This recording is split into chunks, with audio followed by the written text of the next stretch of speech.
We acknowledge that we are on indigenous territory that has never been ceded by way of treaty. We are in a place that is the cradle of Haudenosaunee culture, called Jojage Inganingeha and Muniang in Anishinaabe that has long been a place of encounter between First Nations. It is now also known as Montreal. This theatre is built on land that has its own history since time immemorial, that already carried its own stories, rituals, and performances before colonization. We are grateful for the vitality and resurgence of the art forms inherited from these ageless practices. Enjoy the festival. So welcome at the Atelier Montreal, which is organized by the Festival Academy in collaboration with the Festival Transamérique. We are here with 30 emerging festival makers to think about the role festivals can play in transforming societies. We have a fantastic panel here with us today: André Dudemaine, Emily Johnson, Sylvain Vollant, and our translator Ilya, because Sylvain will speak in French, and David Lavoie from the Festival Transamérique, and Mike Van Graan will facilitate it, so I'll hand it over to you. Thank you very much, Inga. And maybe just to clarify David's role so that he understands and you understand, so he doesn't feel very spare. This is a panel around indigenous communities and their perspectives on the major challenges facing humankind at the moment, but also talking about festivals in Quebec and the like. And as an outsider, a facilitator, I'm not too au fait with these subjects and things, so I asked that the festival FTA actually have someone here so that if there are particular questions that they would like to have raised, then he should feel free to intervene. So thank you very much for being here. David. So we heard from Mr. André Dudemaine at the opening, doing the keynote. We saw a really excellent movie just before this and had a bit of a Q&A with Mr. Vollant. The one person that we have not heard from is Emily Johnson. So I'm going to invite her to talk a little bit about her work and then to respond to this particular question. And then we're going to have an open kind of discussion between the three panelists. I'll be asking some questions to initially get it going. But this is also, just to emphasize again, very much about you and the kinds of questions that you might have. So we'll throw it open to you afterwards. We'll probably do this for about an hour or so. And then just before lunch, I'd like to give the mentors an opportunity to eventually introduce themselves. Because from tomorrow, we will be doing the one-on-ones. I mean, by now you would know most of them almost intimately. But the particular skills or experience that they can offer you is something which they will talk about just before lunch. Yep. So, Emily, great to have you here. Do you need time to catch up on your WhatsApp or? There. Okay, good. Chamai, hello everyone. I'm Emily. You haven't heard from me yet because I've just arrived, so still waking up a little bit. It's good to see you all here and to be here. And I have a little something prepared. Maybe it's like 10 minutes or so of something a little bit prepared. So if it feels a little too formal, that's why. But I'll try to kind of share from this and read from this. But it begins like this. Oh, first I should say hello again. Emily, I'm from the Yupik Nation up in Alaska. I live in on the Lower East Side of Manhattan in Lenape-Hoking, or what is colonially called New York City. Welcome, Montreal. Thank you, Koyana. I'm a choreographer, dance maker, an activist, a land and water protector. And this is the Rising Stomp.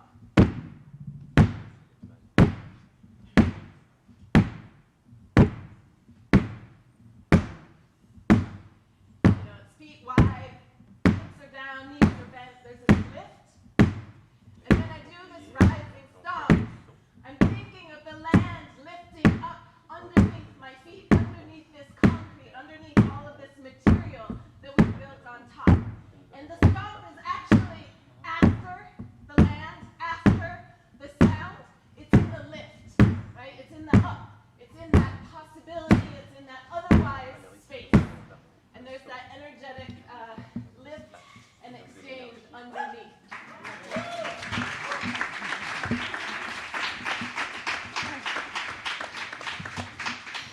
And so I think of the rising stomp really as an unworlding and a reworlding. as an invitation, and as a gathering. The rising stomp comes from the year 2020 forward until now. Years of moving through grief, through rage, through possibility, thinking forward into speculative architectures with many collaborators, one of whom, my sister Karen Reclay, is here. Years of refusing imperialism, refusing imposed geographies of domination, years of living wholly sovereign, wholly abolitionist, wholly artist, wholly neighbor, wholly lover, wholly firekeeper, wholly delivery labor force, wholly mask maker, wholly land defender, wholly, wholly, holy. Our sonic processions of breath are sacred. Our sonic processions of breath, of care toward and with our human and more than human kin are sacred. Many years of multiple pandemics, COVID, of course, and the ongoing murder and genocide of Indigenous women, trans, girls, Two-Spirit, of Indigenous peoples, of Black peoples, of all racialized peoples, the ongoing murder and genocide of these peoples by police and by government, the ongoing fight for abolition and justice that is in and with our sacred breath, our blood, our hearts, and sometimes the streets. Our ongoing fight against the settler colonial project is our insistence on the return of our lands. So the rising stomp is an invitation to a reorientation. This is Lenape-Hoking, this is Dena'ina Ethnina, this is Nunat, this is Palestine, this is homeland, this is where we come into being. This land always, these stars always, this is my body. So I perceive change and future as coming from inside my body, inward within, as in it is something we make, meet, determine. So is there a collective inside, a place that we can gather to create an outward together? Part of this invitation is this question: how do ourselves become oriented to justice? Marcia, Sylvia, Alexandra, Aaliyah, Marian, Vivian Sula, Bella Marie, Yvonne, Jade, Tabitha, Mariella, Anna, Brianna, Tony, Malaysia, B-Love, Ashanti, Bailey, Nina, Monica, Layleen, missing and murdered Indigenous women, girls, trans, Two-Spirit, Black women, all women and femmes who have been killed in the ongoing and current genocide and extraction of women and femmes from Indigenous land, on Indigenous land. This settler colonial project doing exactly what it intends.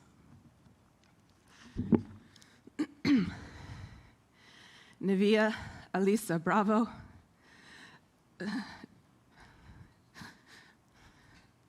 Jacqueline Cesars, McKenna Lee Elrod, Jose Manuel Flores, Alaina Garcia, Irma Garcia, Uzia Garcia, Amarie Joe Garza, Xavier Lopez, Jace Carmelo Lovanos, Tess Marta, Miranda Mathis, Eve Morales, Alethea Ramirez, Annabelle Rodriguez, Maite Rodriguez, Alexandria Rubio, Leila Salazar, Jaila Nicole Selguero, Elahana Cruz Torres, Rogelio Torres.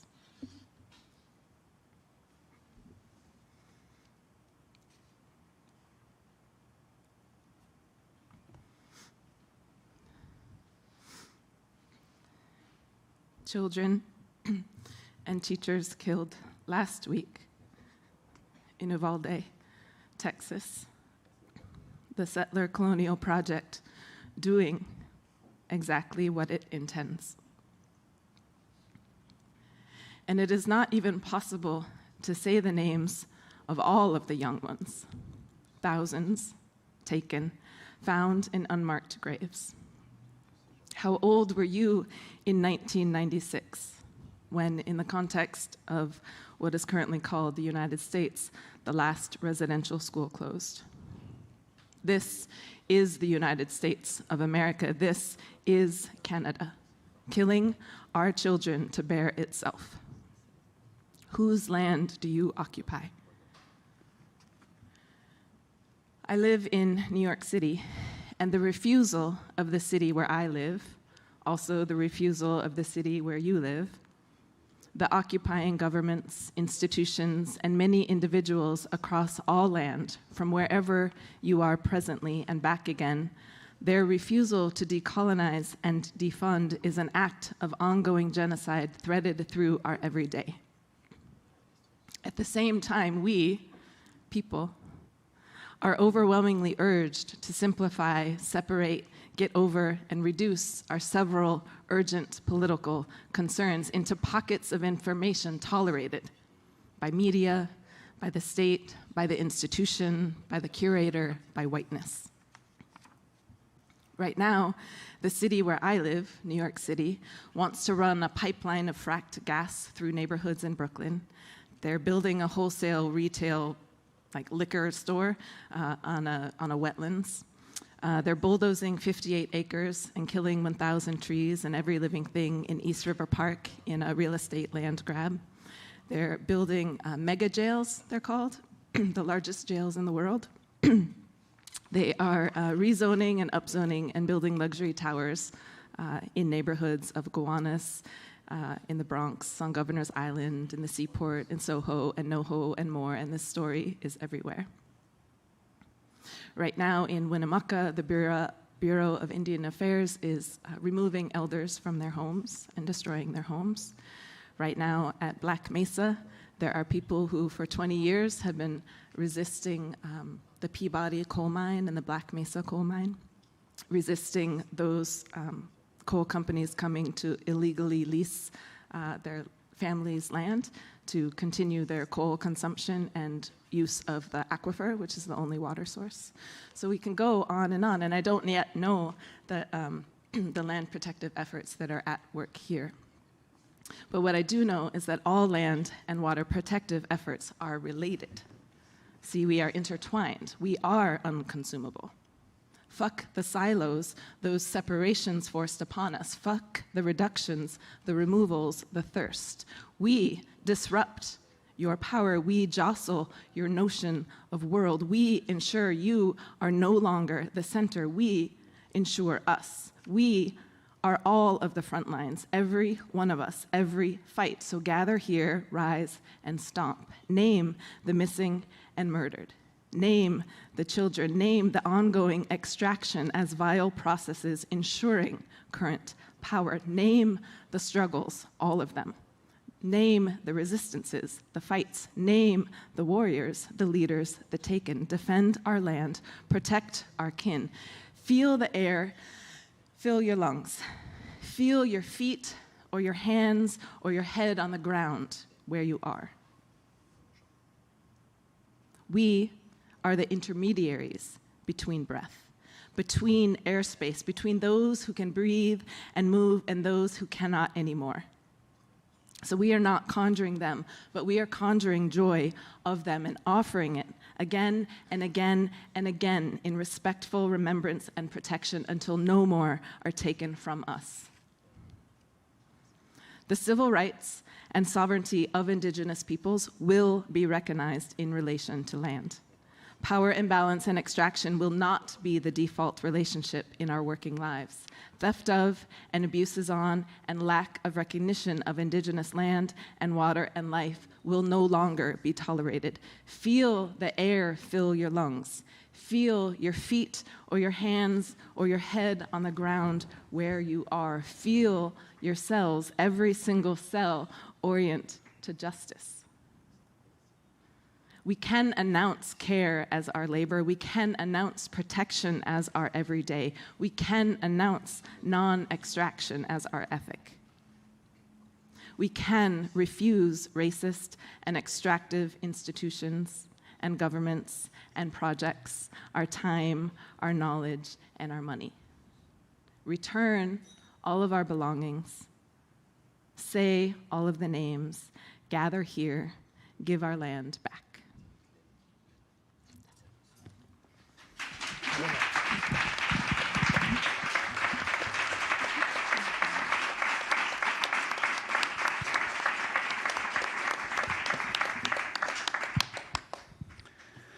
Thank you so much, Emily. Really appreciate your input. And in many ways, it kind of ties in with the kinds of themes that we have been dealing with over the last number of days. So this has been a great affirmation in some ways of those.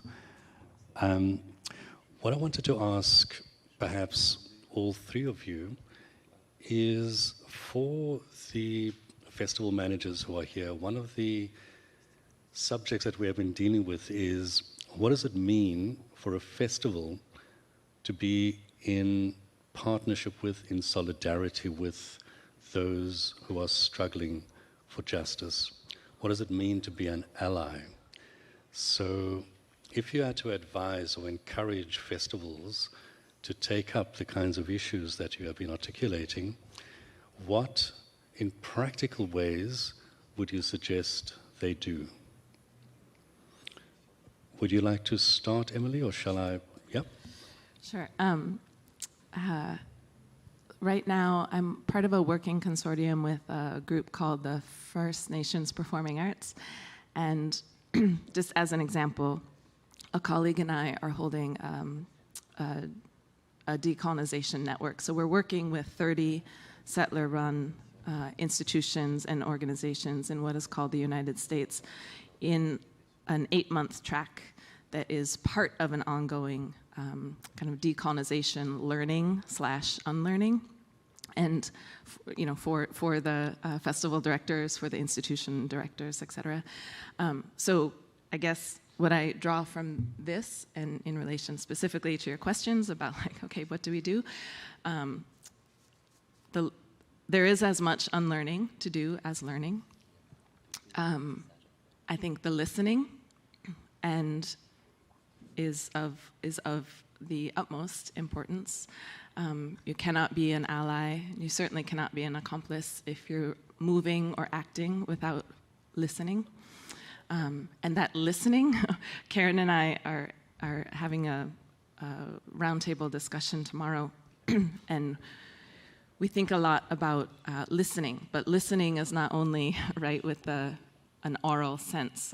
Listening in terms of understanding relationality, and listening in terms of understanding traumas, listening in terms of understanding the ways in which Indigenous and Black futurists and people think about otherwise possibilities. And so there's a way of listening that doesn't come with any kind of audible spoken words. And so I think part of that being an ally and an accomplice is, yes, there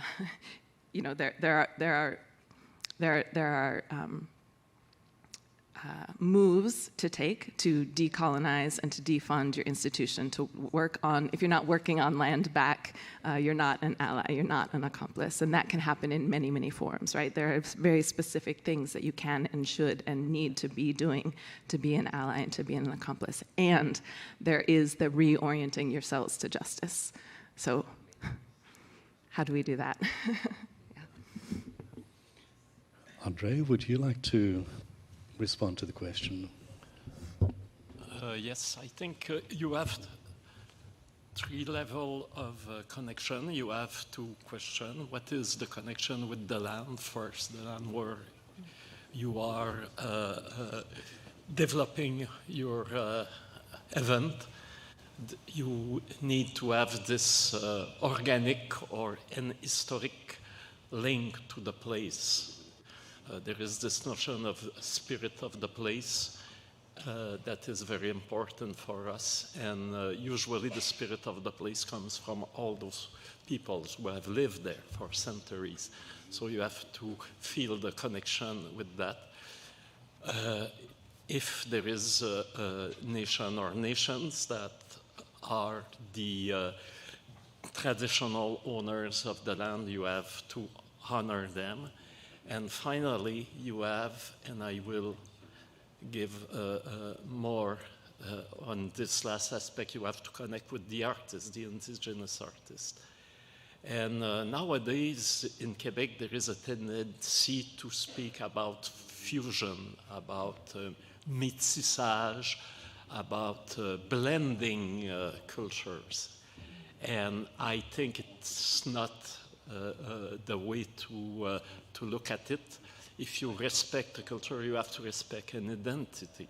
That doesn't mean that the creative collaborations are impossible. On the contrary, but you have to think those collaborations as within the artistic creation, a dialogue intercultural between different cultures that keep their own identity, and they are able for a while to come together to have a creation, but it's not a blender, it's not a melting pot, it is a dialogue. That's it. Sylvain, would you like to respond?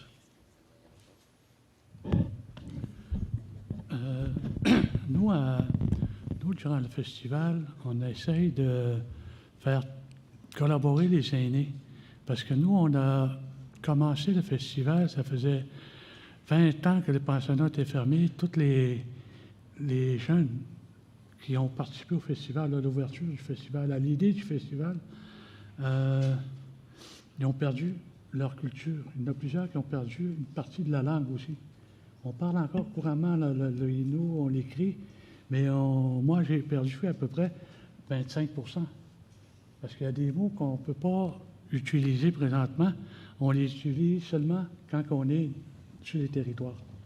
Mais rendu dans la communauté, on ne peut pas les utiliser. Parce que ce n'est pas la même signification. On a beaucoup d'écrits, parce qu'on nous interdisait de parler la langue quand on était jeunes. Puis en 1950, c'est là que les parents ont commencé à être sédentaires. Ils ne pouvaient pas monter tout seuls dans le bois. Ça prenait les enfants pour les aider à survivre à temps d'école. Oh, excusez mon ami, je t'avais oublié. Une chance marché.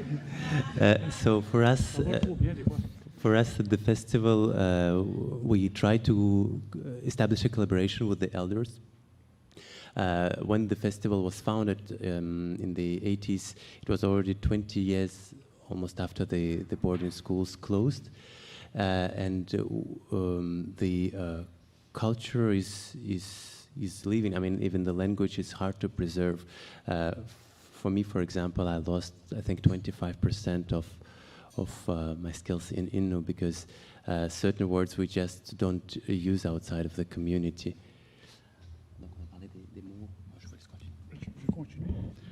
Et puis, le premier festival, il y avait à peu près 3 groupes sur 30 qui parlaient la langue, qui chantaient en langue, Innu ou Atikamekw. Mais la balance chantait en français ou en anglais. 5 ans, 6 ans après, ça a commencé à être 60 %. Jusqu'en les 10 premières années, c'était à peu près 80-90 % chantaient dans leur langue. Les Micmacs, les Mohawks, ils rappropriaient leur langue. C'était beau à voir. C'est pour ça que j'ai décidé de continuer tout le temps. So at the first years of the festival, there were only 3 groups that were singing in their native languages. All the others were singing in English or French. And gradually we saw that groups more and more would reappropriate their own language. And c'était quoi la deuxième langue chantée? Les Micmacs, les Mohawks. Non, les 2 premières langues, ça donne ça. Innu et Micmac. Montagnais. Montagnais. Les Montagnais, les Innu et les Atikamekw. So the Innus and the Atikamekw were the first 2 nations present singing in their own language. And gradually, as the festival continued, we saw more and more groups recovering their language. And that's one of the reasons we decided to pursue with the festival. En préservant la langue, Innu ou Atikamekw ou d'autres nations, ils prennent la possession de leur culture à eux autres, puis ils s'aperçoivent que c'est très enrichissant en fin de compte. By preserving the language, it's also a way to reappropriate and recover the culture. So they see that it's a very rich process.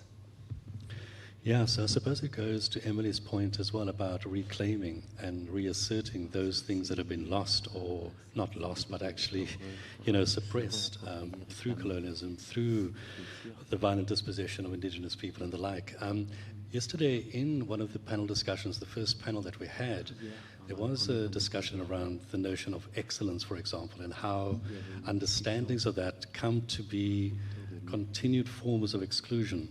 So, André, in terms of what you were talking about, the blendedness and, people not coming in on their terms as indigenous First Peoples cultural practices, but they are accepted on the basis of them being blended with that which might be a dominant kind of cultural form. And I just wondered whether there are kind of active engagements on the part of organizations representing First Nations with dominant cultural structures about things such as notions of excellence and inclusion, and how certain kind of cultural practices actually exclude, even though they may, in a way, have an impression of inclusion. You're nodding, Emily, so... I mean, I don't know if... I don't know if there's anything to... I don't know if I have anything to add to that. Like, I'm, I think, agreeing, or I know that I'm agreeing, that the assertion of power comes in many, many forms, and it's continual. It's in this room right now. It happens. That's what power does. It asserts itself. And so in forms, I hate that word excellence because it's put onto, it's created by a subset of people who assume power and determine what excellence is for other people. And so I think it's very obvious that we need to find other routes.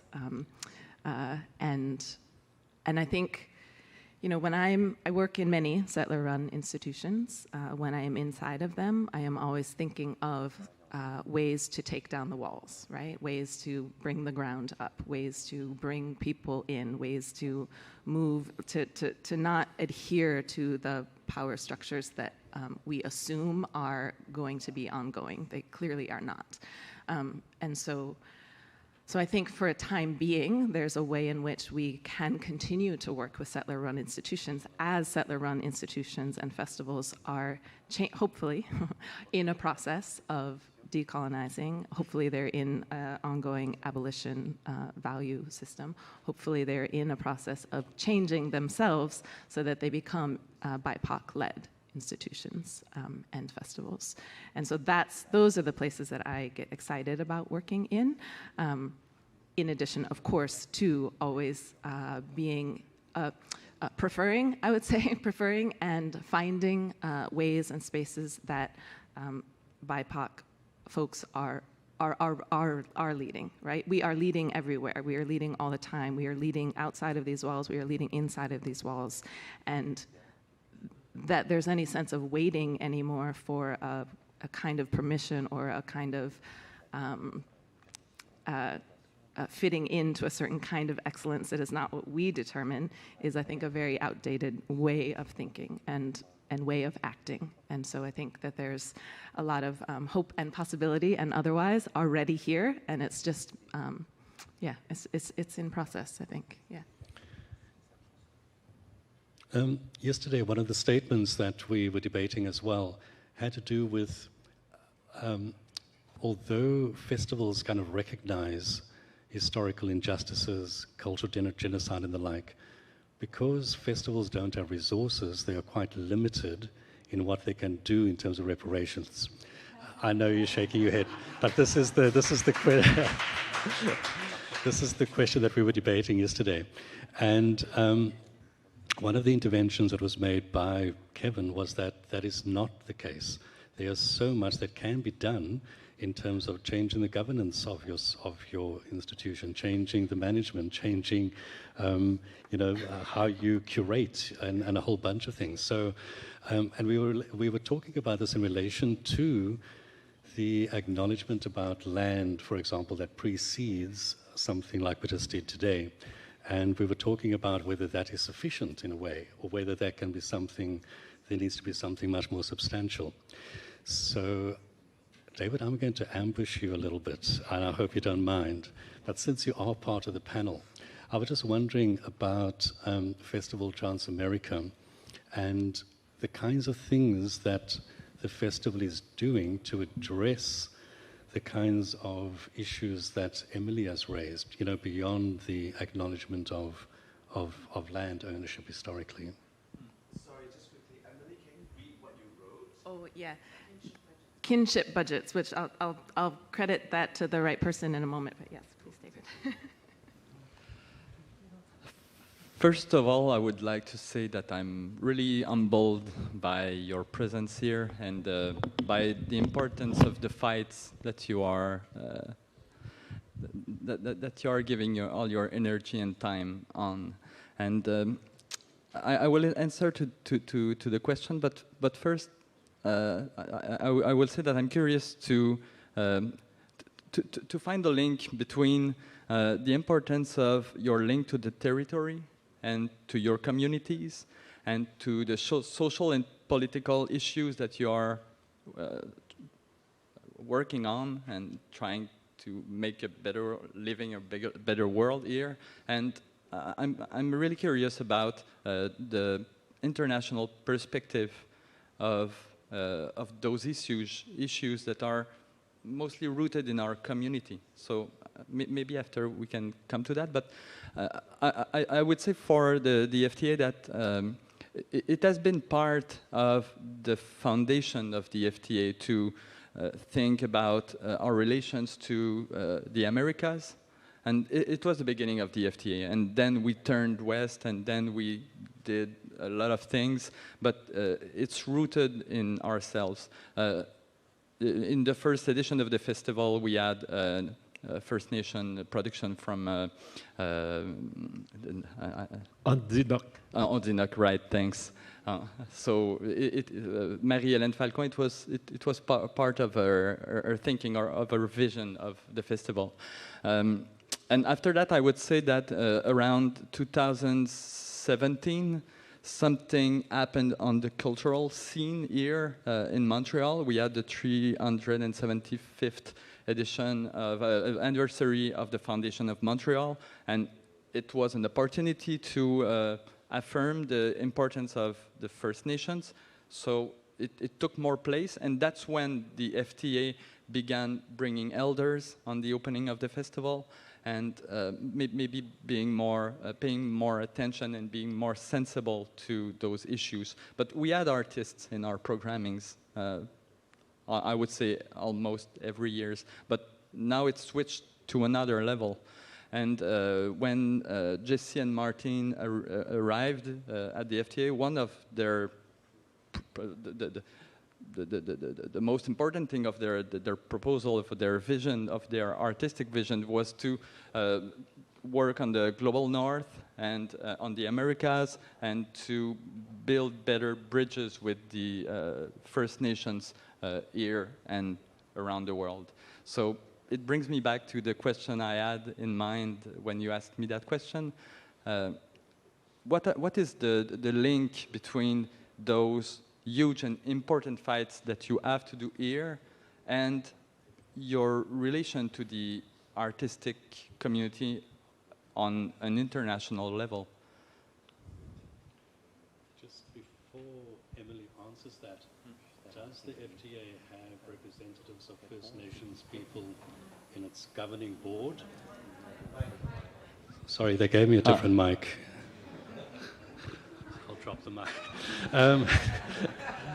So I was just going to ask, what the question I was asking was, does the FTA have representatives of First Nations people in the governing board, in the management, in the staffing? We have 1/3 of our board that is BIPOC, more than 1/3. But no, the answer is no. But we're getting closer to them, and it's going to happen in, I would say, a few weeks almost, or a few months at the most. Okay, Emily, there was a question from Kyoch. He wanted you to share what... That I think, so I wrote, oh, hello. Yes, I wrote kinship budgets here on the paper when it was brought up that festivals and institutions don't have enough money to work correctly towards, you know, reparations or rematriation or abolition efforts. But one thing first, just to maybe say to what you were saying, David, which I think relates to what I was speaking of before, which is, you know, it does take, as I said, I don't know the land rematriative and land protective efforts that are happening here. It's my job, my responsibility, my value to try to understand that during my time here and try to learn that. So that's something that I will do when I'm here, so that I can try to learn. Because, as I said, all of our land protective efforts are related, they are ongoing, they are always, and what we need to do, I think, as individuals is, in that otherwise possibility, in that rising stomp, in our collective inside, is like find the pathways to let those relationships be known, and to give our energy and our source and our power, you know, toward those relationships. And sometimes that's being on the ground in protective efforts, or being on the ground, being on the front lines means many things. It means, yes, there with your body. It also means working out your budget in a kinship-oriented way so that your budget reflects your values, actually, right? And so in a way, kinship budgets is like a beautiful thing. It's also maybe a little boring, right? But kinship budgets comes from Joseph Pierce, a Cherokee scholar and collaborator, and we were talking about institutions and how fucked up a lot of settler-run institutions are, and how they just retain their power as an ordinary stance because that's where they come from. They come from white supremacy value systems, and everything in then the programming, unfortunately, and in the budgets reflects that white supremacy, right? It's in the nature of those institutions. And so, yes, there's a lot of change happening, there's a lot of shifts happening, but how can we really uproot that white supremacy, right? And the entrenchment of that power. And that does come from being on the front lines in many ways, of learning what the local land rematriative and protective efforts are, and finding ways that those relationships that are already there can be more seen and listened to, right? Coming back to that listening with all of those senses, so that we can listen to where our energy and our power and our bodies need to be, right? And so just some examples, though, of coming to kinship budget specifically. So kinship budget, when Joseph was talking about it, was like, what if institutions just reoriented their value systems and that became reflected in their budgets, right? Because there actually is resource, there's always ways in which we find and we can generate and we can source resource, and it's just a matter of shifting where that money has historically gone to support, and shifting where it goes to, right? So some examples, though, of institutional next steps or kinship budgets are, of course, many indigenous, many BIPOC people in leadership positions in your festival, of course. Many ongoing curatorial programming and commissionings of indigenous and BIPOC artists, like all the time, all the time. Not programming all the indigenous artists on one day, not doing a separate little indigenous something over here, not doing, like, it's always, it is the lifeblood of the work, right? Land acknowledgement assessment, right, per year. Because your land acknowledgement can't just be words that just like are said in a thing overhead and then like people tune it out and then you do something else. Land acknowledgements have to commit to what is your action. They have to name what you're doing and they have to name what you're not yet ready to do because that's what you're working toward as an institution. And so that needs to be assessed every year because it can't stay the same, that's stagnant, right? That's the assertion of power, is like, oh, I said that one thing, I did it. In that land acknowledgement assessment, in the kinship budget, you're thinking about who is resourced to do that work, right? And what is the archive process, and how does that also resist extractivism?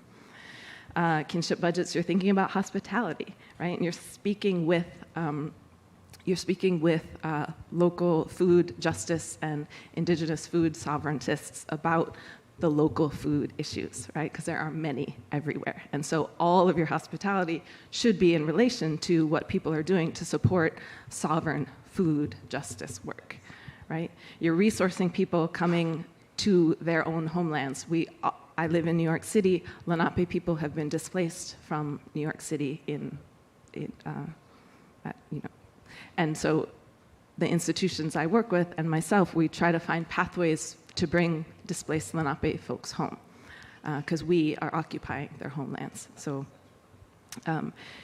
in a kinship budget, you're querying what you demand out of those relationships with Indigenous and BIPOC folks. And perhaps you should demand nothing, right? That maybe comes to that excellence question. You're thinking about how you can pay people in cash on Venmo. You're thinking about how in the United States you untether yourselves to 1099s and requesting invoices.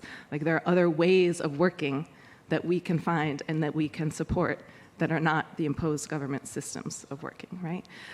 Do you know your local land and water protective efforts, resistance camps, land back efforts, and how are you amplifying this urgent frontline work? How can you support Indigenous land protective leadership even if this is not in your organization's mission? Even if it threatens your board and your funders, because it does and it will.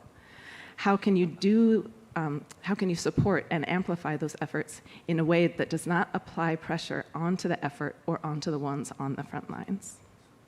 How do you assure knowledge is shared? So as you're learning and unlearning that decolonial process, as you're like going through kinship budgets, as you're learning about how to assess your land acknowledgement, how do you assure that knowledge is shared structurally in your institution and in acknowledgement that this work is in a continuum? It is not done, right? It's not done until, in the United States context, we're living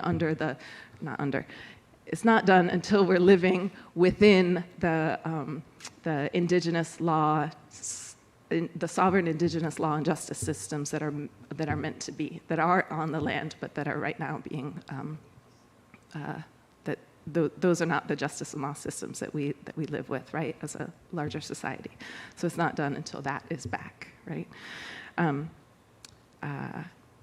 As you're bringing Indigenous leadership into your organization and as you're listening to needs and building those relationships, your job is to chip away at the structural level from within. So your job as an ally and as an accomplice is always to change the walls, change the budget, change the structure, right? Don't leave it up to the Indigenous person that you hire to come in, right? That is unsafe and unfair and dangerous and doesn't work. You can always be thinking of new positions, right? New ways of bringing folks in, new positions that only Indigenous and BIPOC people have the experience and the knowledge to do, right? And yes, that might shift your power, if your power, in an organization, but there's that reorienting the cells to justice thought as well.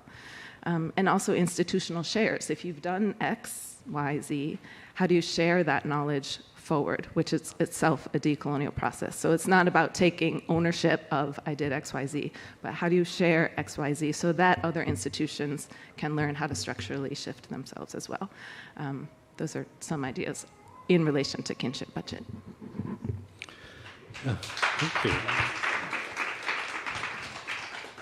I was going to say, Inge, that maybe there's another toolkit for the Festival Associate to basically be developing a toolkit around these kinds of things. What does it mean for festivals to have a kinship budget? To be thinking, yeah, absolutely. So there we go. Thank you very much for sharing that. I'm going to open it up. We've got about 50 minutes left. Are there questions or comments from the floor? Anything that you'd like to ask of anyone? And it can relate to the movie as well that we saw earlier this morning.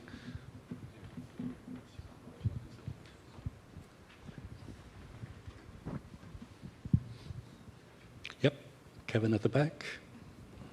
Someone else like to ask a question? Let me see. There we go. Hi, my name's Kevin Becerra. Emily, it's nice to be in the same room as you. I work with Ronnie Panoy, so I hear your name a lot, and so it's nice to meet you. So this is really building nicely on conversations that we've had nicely in challenging ways. André, you said that you offered the phrase the other day of cultural sovereignty, ensuring cultural sovereignty, hard word. And then we talked a little bit yesterday in another conversation about building equitable and legitimate international transaction, and how there has to be a moment when we say no, when we say no to funders who are moving in colonial ways, when we stand up for our values. And so my question really for anyone on the panel is, when you are moving into new space, when you are living in new partnership, how do you protect your cultural sovereignty, and how do you say no? And are there people that you're in community with that make preserving your cultural sovereignty easier? So maybe André, if you could take that, and Sylvain, and then Emily can have a chance at the end as well. Yes. I would like to take a larger point of view. We were speaking about excellence. Excellence is, in my own view, a good compass, but you have to know what you mean by excellence. Authenticity, good relation with your own community, arts that have a meaning and that brings change in the community. That's strong values, and that's excellence. And often it's not recognized. So you have, and it has been a fight in Canada, and now more and more the Councils of Art have created a program for indigenous artists, because excellence here is not the same for the mainstream society. It doesn't have the same, exactly the same meaning. Of course, there is common ground, but not always so. As festival also, you have to have the strength to go beyond the comfortable trail and see how indigenous artists in their own perspective are doing a great job, and to present it to the public the way they could understand. I think when you saw the film and you have the history behind the festival, the singers maybe doesn't have the perfect notes, but he is going right to your heart, because you know what is the excellence of this particular singer. So that is really important. Also, it's give time. Because right now in Canada, the funders ask, do you have somebody from indigenous background on your board? But we are a minority, and this is also historical, because we have had a higher death rate than any other group in Canada.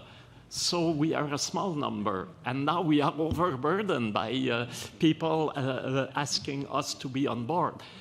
But the good side of it is that we have choice, and the choice is it meaningful? Is the people that ask me to be there, are they going to build solid bridges, or it's only a figuration that I am doing there? So there is discussion to have, and take time. It won't arrive all of a sudden. And also, I would say, a recommendation for David, the Indigenous Festival here from the start. We add some activities in the nearby community of Ganawagi, just over the bridge. And each year, we bring our international guests to Ganawagi to be met by, and to be in an Indian reserve and meet the elders on their own territory, not only in Montreal, I think.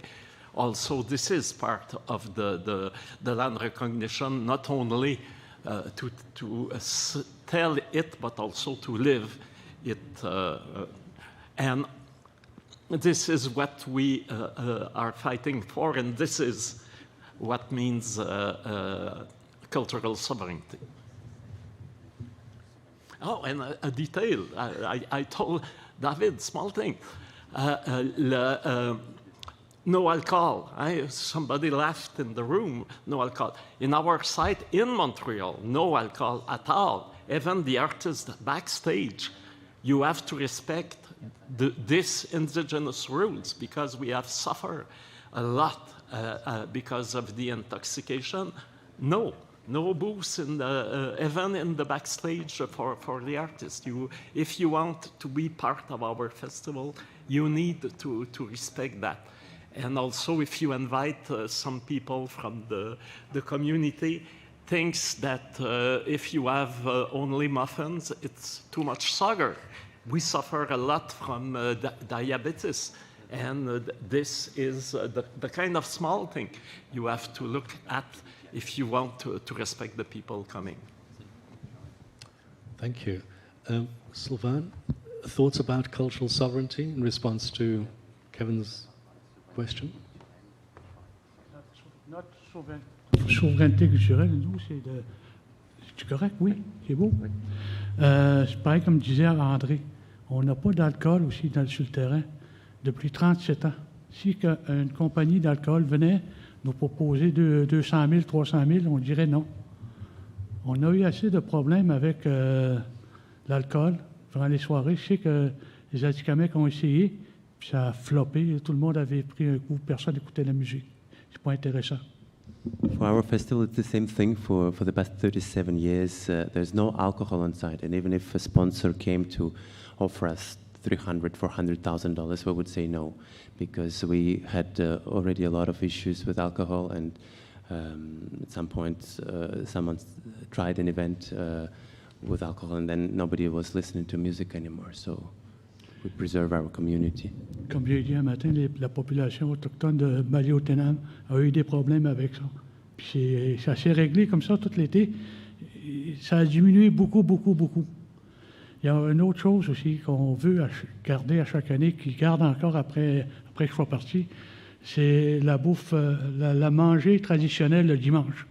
On offre le repas communautaire, soit du saumon, castor, tout ce qu'on peut avoir entreposé pour cet événement-là. Tout le monde participe un peu. Ils viennent faire cuire, ou on demande à faire cuire, puis on distribue ça à tout le monde. Tout le monde a une assiette. C'est l'affaire, parce qu'il y a des jeunes ne peuvent pas manger, comme quand on parlait un matin, il n'y a plus de caribous. Ils ne veulent pas qu'on tue des caribous. Il y en a qui en ont encore, puis ils distribuent. Là, les jeunes peuvent en manger. C'est à peu près partager ça avec eux autres. Another thing that we have implemented in the festival are community meals on Sundays that we offer. We try to serve traditional food, sometimes salmon and beaver. The caribou is no longer available. It's hard to hunt, so sometimes we can have it, but mostly it's not available. But the idea is again to perpetuate the tradition and have these moments of gathering where everyone can contribute something and participate in the community meal. Puis il y a des kiosques aussi pour la culture.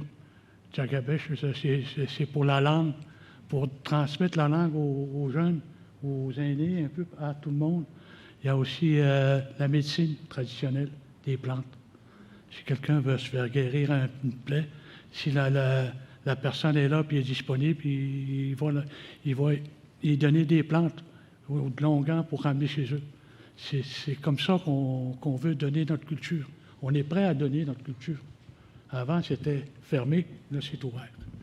We also have booths to share culture, the language, for younger generations who want to learn, and kiosks where we share traditional medicine, herbs. For example, someone can come and choose a herb or medicine that they will take with them, and that's our way of sharing the culture. It used to be closed, but now we're opening up, and we want to share it and give it to the world. Merci beaucoup. Thank you.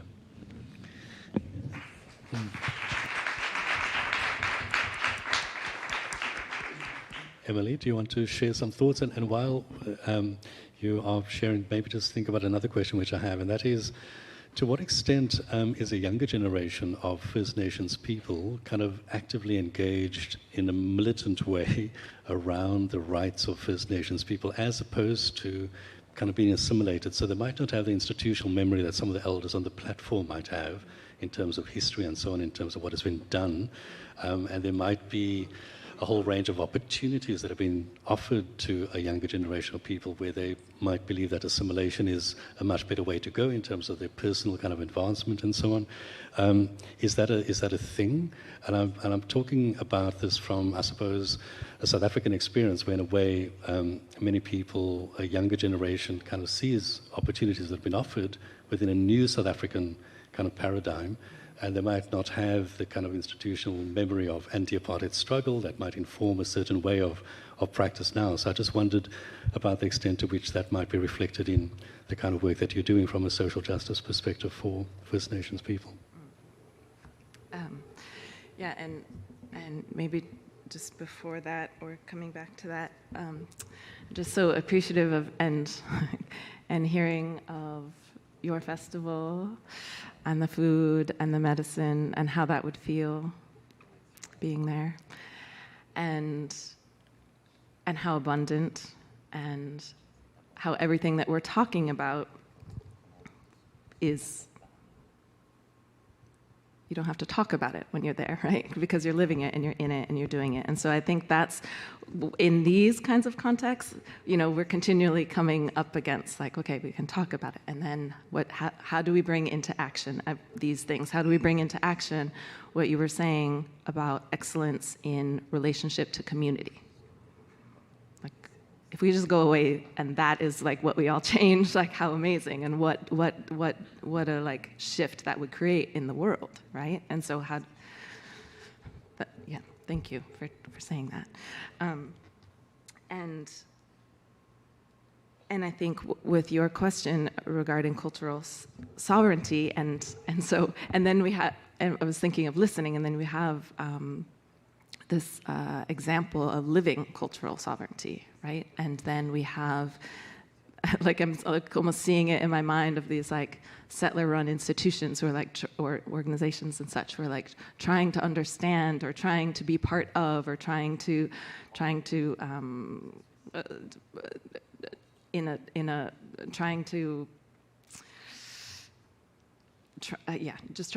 that, right?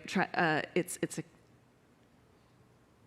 I think when we're thinking of cultural sovereignty and indigenous artists and cultural knowledge and intellectual property, how can we, as performing arts places, also think about provenance? So we understand this in relation to belongings and objects, right, that have been stolen. But how do we think about this in terms of ongoing and current knowledge production, right? And so how do we shift that extractive model, because that's what a lot of the way that's happening right now is that a lot of the settler-run institutions and organizations are just going to take something like the ideas presented here and take those ideas, or take the practices from indigenous festivals, right?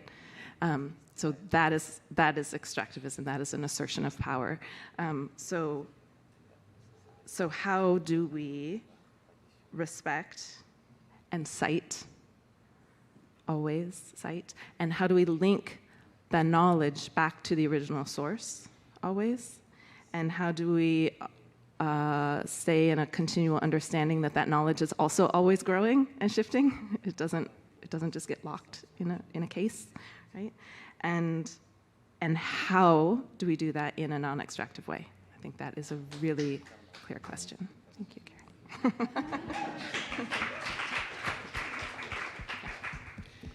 I have an acknowledgement I have to do, and sorry, it's not in the program, but I have to do it.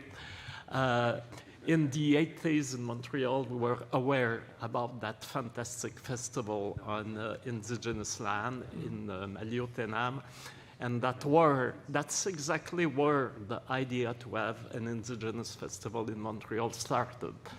And when we started the Présence Autochtone, our idea was to have mainly a film festival, but the artists push us to have outdoor activity, to have outdoor stage, to have music, to have dance, to have exhibition of visual arts.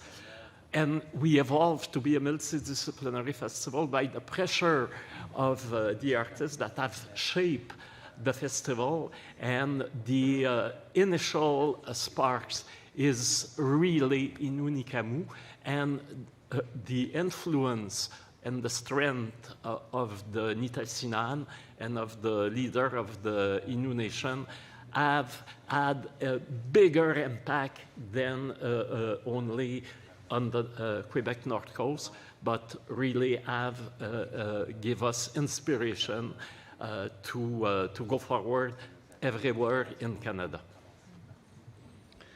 Okay, maybe just come back to the question asked about a younger generation, and I think what struck me in the movie was on the reserves just how many suicides were taking place and how many younger people were feeling quite powerless and that there wasn't really a future in some ways, and so I was wondering about the extent to which activists within the First Nations kind of community were addressing that somehow, or what is the position of younger people with regard to taking up the kinds of positions that you're articulating, Emily, as opposed to either choosing the assimilation route or feeling powerless?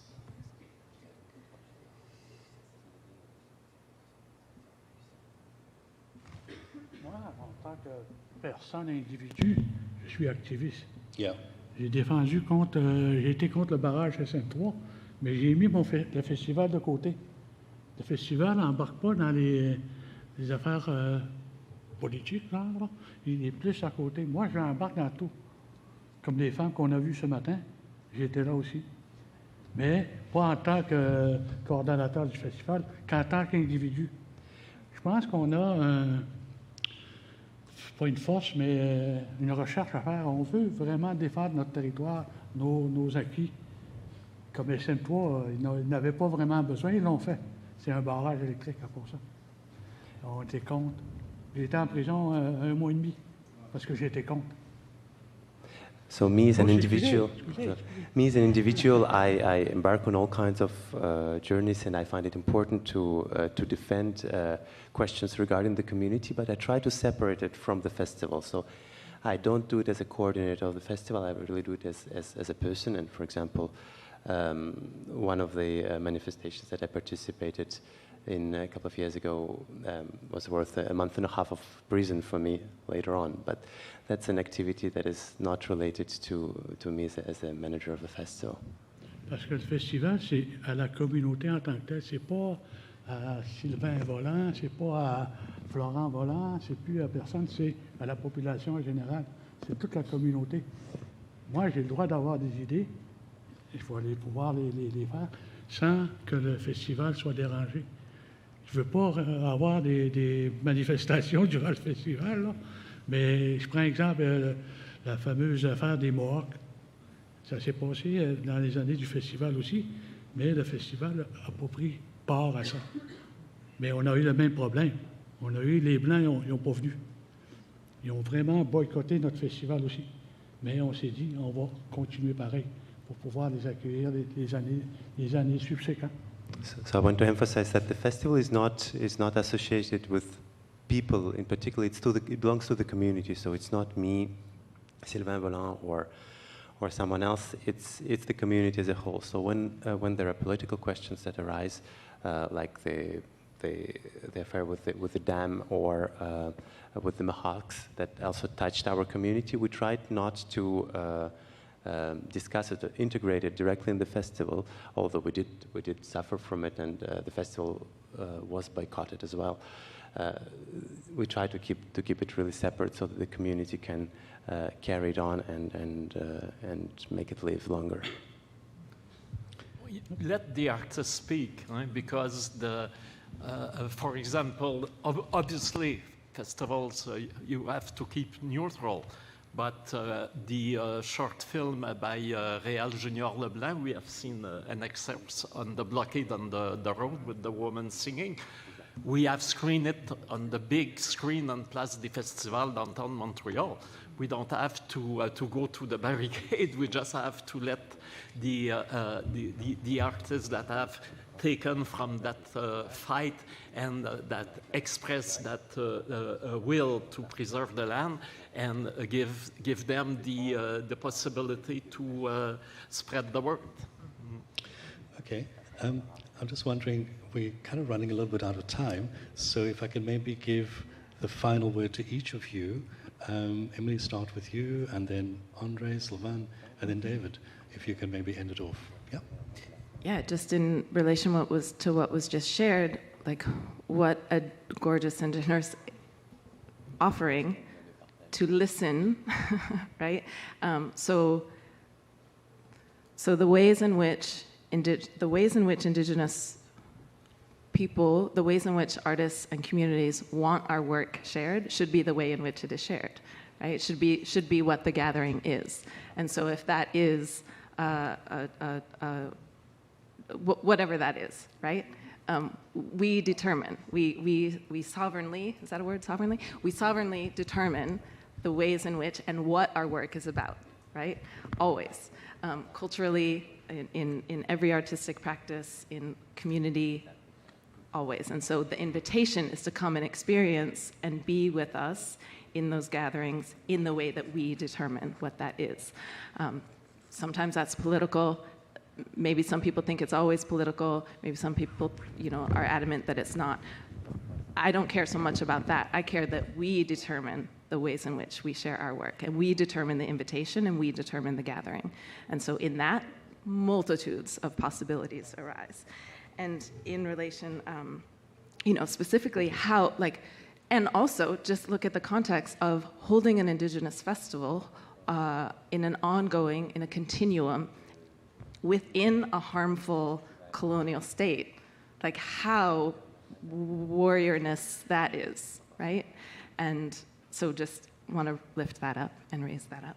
And in relation to your question, I think the badassest, I'm just making up words, the badassest warriors are elders and are young people who are living in these otherwise possibilities and who are imagining these otherwise possibilities, and certainly in that continuum of learning from and listening to with all of ourselves and being in relation to our elders and ancestors who are the ones who brought us here, and so I think I was understanding your question earlier, but also just want to make one specific, maybe one thing about, because I think you phrased it as choosing assimilation, and I think that's a whole thing that we can continue to talk about.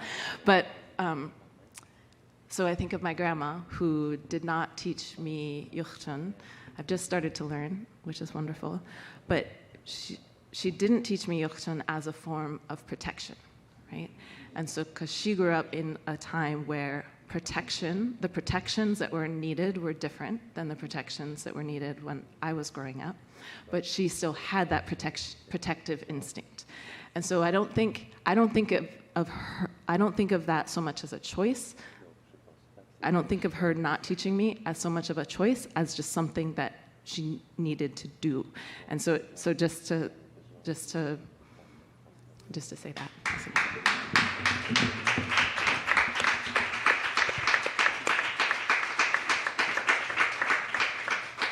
Well, I don't want to let you with a beautiful final conclusion because I want you to worry. And the advice I have to give to you is always choose your fight. Don't take everything the same day or the same week. You won't get over. Our example, we choose from the start, no deficit. Right? In 30 years, never a deficit. We have had a with low budget, a very tight administration, because we know that the founders, institutions were looking at us, and we were double, triple check. So we had no weakness there. So when we speak, we can speak strong because they cannot say you cannot even manage correctly a budget. So that was important. And when we got the first deal with the city to have activity on public space, when they were telling us you close at 10 o'clock, no noise after that, I was there with 2 watches and my eye watching, and at 2 seconds before 9, all mic were unplugged. It was important after that when I go to the city and say, you need to back us, we respect the rules. That was important. If I had been in a community, I have said the community is sovereign, we do an illegal bingo, no problem. But you have to be very cautious and to know where you put your feet, because you are walking against the wind.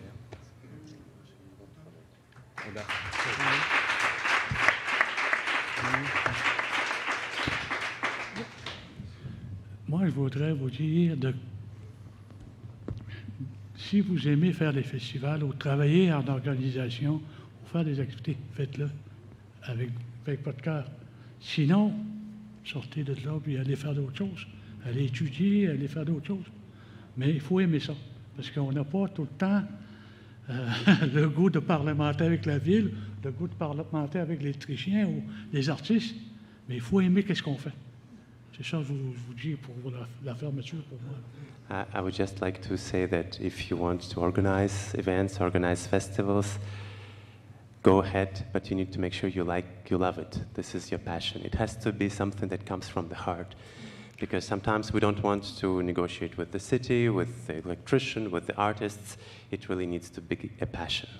Pour ma part, moi j'ai travaillé 25 ans comme bénévole. Non, pas 25 ans, mais j'ai travaillé 25 ans pour le festival. Sur les 25 ans, j'ai fait 15 ans de bénévolat. J'étais pas payé, mais j'aimais ce que je faisais. Ça me dérangeait pas. La balance du temps, je montais dans le bois. Mais j'ai pu trouver des fonds. Aller voir la municipalité. Je veux dire, la municipalité, c'est notre conseil de banque. Ils ont financé mon salaire pour les 10 dernières années. Mais j'ai aimé faire ce que je fais. C'est ça qui est le fun. Puis parler avec les artistes, parler avec les auteurs ou d'autres choses, ils ont toujours quelque chose de spécial. Ils n'ont pas la même mentalité que nous autres. Je ne sais pas, c'est écrit dans leur gène, je ne sais pas, mais ils sont le fun. I worked for the festival for 25 years, and 15 years of those I was a volunteer. I was not paid, but I really enjoyed what I was doing. And later I was able to find funding, to negotiate with the city, who finally managed to finance my salary. And the rest of the time I would go up north in the woods and resource myself. Miigwech. Miigwech, traduit.